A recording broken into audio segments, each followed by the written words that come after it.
pembelajaran tematik tema 4 hak dan kewajibanku, subtema 4 hak dan kewajibanku sebagai warga negara, pembelajaran 1, 2, dan 3. Anak-anakku, sebelum kita mulai pembelajaran, yuk sama-sama kita membaca basmalah terlebih dahulu. Bismillahirrahmanirrahim. Nah, untuk selanjutnya kita akan belajar tentang bagaimana hak kita di lingkungan rumah, bagaimana hak kita menjaga dan juga kewajiban kita menjaga lingkungan di sekitar tempat tinggal kita. Yuk kita simak videonya bersama-sama. Tema 4, hak dan kewajibanku, kelas 3. Subtema 4, hak dan kewajibanku sebagai warga negara, pembelajaran 1, 2, dan 3. Hak dan kewajibanku sebagai warga negara. Aku adalah warga negara Indonesia. Aku lahir dan tinggal di Indonesia. Aku memiliki kewajiban dan hak sebagai warga negara. Aku harus melaksanakan kewajibanku. Aku harus menjadi warga negara yang baik. Aku harus belajar sungguh-sungguh. Aku juga harus menjadi anak yang sehat dan kuat. Aku sudah banyak mendapatkan hakku. Aku tinggal di lingkungan yang aman. Aku bersekolah dengan gembira. Di dekat rumahku ada klinik dan tempat ibadah. Pembelajaran 1. Hak dan kewajibanku sebagai warga negara. Kita berhak mendapatkan tempat yang nyaman. Lingkungan hijau, Dayu ke sekolah berjalan kaki. Jalan di dekat rumah Dayu dipenuhi pohon rindang. Udara terasa sejuk dan segar. Jalan di depan sekolah Dayu gersang, tidak ada pohon yang besar.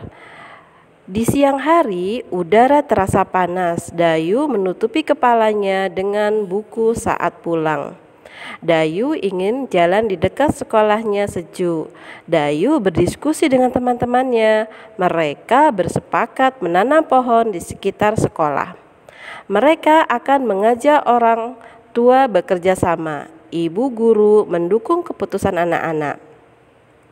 Nah, setiap orang wajib menjaga lingkungannya agar nyaman.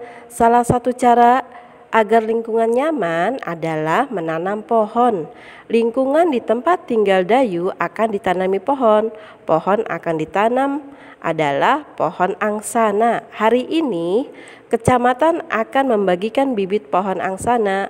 Kecamatan akan membagikan ke seluruh kelurahan di kecamatan tempat tinggal Dayu. Ada 10 kelurahan.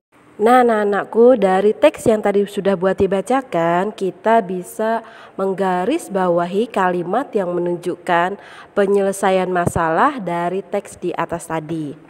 Kalimat yang menunjukkan masalah. Di jalan sekolah Dayu gersang, tidak ada pohon besar yang hijau. Di siang hari udara terasa panas. Kalimat yang menunjukkan penyelesaian masalah. Dayu berdiskusi dengan teman-temannya. Mereka sepakat menanam pohon di sekitar sekolah. Nah, itu tadi kita sudah mendapatkan kalimat masalah dan kalimat yang menunjukkan penyelesaian masalah. Nanti kalian bisa cek di rumah ya, untuk melihat lagi dan membaca ulang teks di atas. Pembelajaran kedua. Sebagai warga negara, kita berhak mendapatkan fasilitas tempat berobat. Kita baca teks di samping ya anak-anak. Siti demam. Siti kepanasan saat pulang sekolah. Di malam harinya ia demam dan badannya panas. Ibu mengompres Siti dengan air hangat. Ibu pun menyelimutinya dengan selimut tipis. Siti masih merasa demam saat bangun tidur. Ibu ingin Siti sehat. Ibu membawa Siti ke puskesmas. Sebagai warga negara, kita berhak mendapat fasilitas tempat berobat. Oleh karena itu, pemerintah mendirikan puskesmas dan rumah sakit. Di puskesmas dan rumah sakit ada dokter dan perawat yang bertugas. Nah, dokter lalu memeriksa Siti. Setelah diperiksa, dokter memberinya obat dan vitamin. Dokter menyarankan agar Siti menjaga kesehatan. Ia harus banyak minum air putih hangat dan ia juga harus memilih jajanan yang sehat. Ia juga harus rajin mencuci tangan. Ibu dan Siti berterima kasih kepada dokter.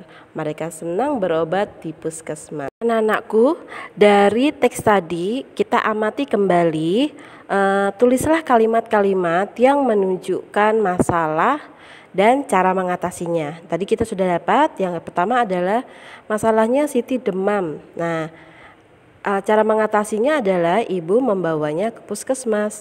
Yang kedua, agar tetap sehat, Siti harus banyak minum air putih dan jajan yang sehat.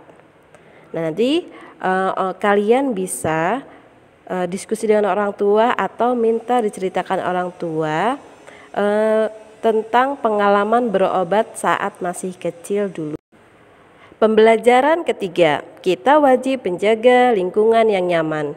Di kantor kelurahan, Siti sangat senang dapat ke sekolah lagi. Siti sudah tidak demam. Siti dan teman-temannya mengunjungi kantor kelurahan. Mereka mengajukan permintaan bibit pohon angsana. Mereka membawa surat dari sekolah.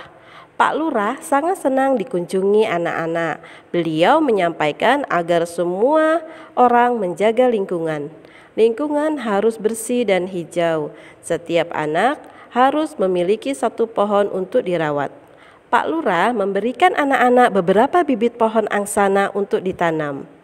Anak-anak merasa sangat senang menerima bibit pohon angsana tersebut. Tidak lupa mereka mengucapkan terima kasih kepada Pak Lurah. Mereka berjanji untuk menanam dan merawat pohon angsana dengan baik. Nah, anak-anak, ayo berkreasi. Nah, kali ini kita akan praktek membuat topi. Nah, buatlah topi yang kuat dan indah. Kita dapat menggunakan kertas koran bekas atau karton manila. Jangan lupa sediakan juga peralatannya. Ada gunting, ada lem. Nah, kita akan siap untuk berkreasi. Langkah-langkahnya adalah yang pertama, ambil selembar kertas koran, lalu lipat kertas koran menjadi 2 bagian. Sisi yang terbuka berada di bawah, lalu lipat ujung kanan dan kiri ke tengah, lalu tekan menuju membentuk segitiga. Lipat kertas kedua sisi bagian bawah ke atas, lalu ditekan. Bukalah kertas perlahan, lalu rapikan. Topi sudah siap dipakai, disesuaikan dengan ukuran kepalamu. Nah, anak-anak, ini sangat mudah sekali ya. Semoga kalian bisa mengerjakannya di rumah. Sudah jadi, bisa dikirim fotonya. Alhamdulillahirrahmanirrahim. Alhamdulillah anak-anakku, pembelajaran kali ini tadi kita sudah belajar bagaimana kita menjaga lingkungan di sekitar sekolah, di sekitar rumah kita agar terlihat sejuk. Nah, untuk tugas-tugasnya nanti kalian bisa kirim ke guru kalian masing-masing buat yang untuk pelajaran kali ini. Akhir kalam, wassalamualaikum warahmatullahi wabarakatuh. Sampai jumpa di pembelajaran berikutnya.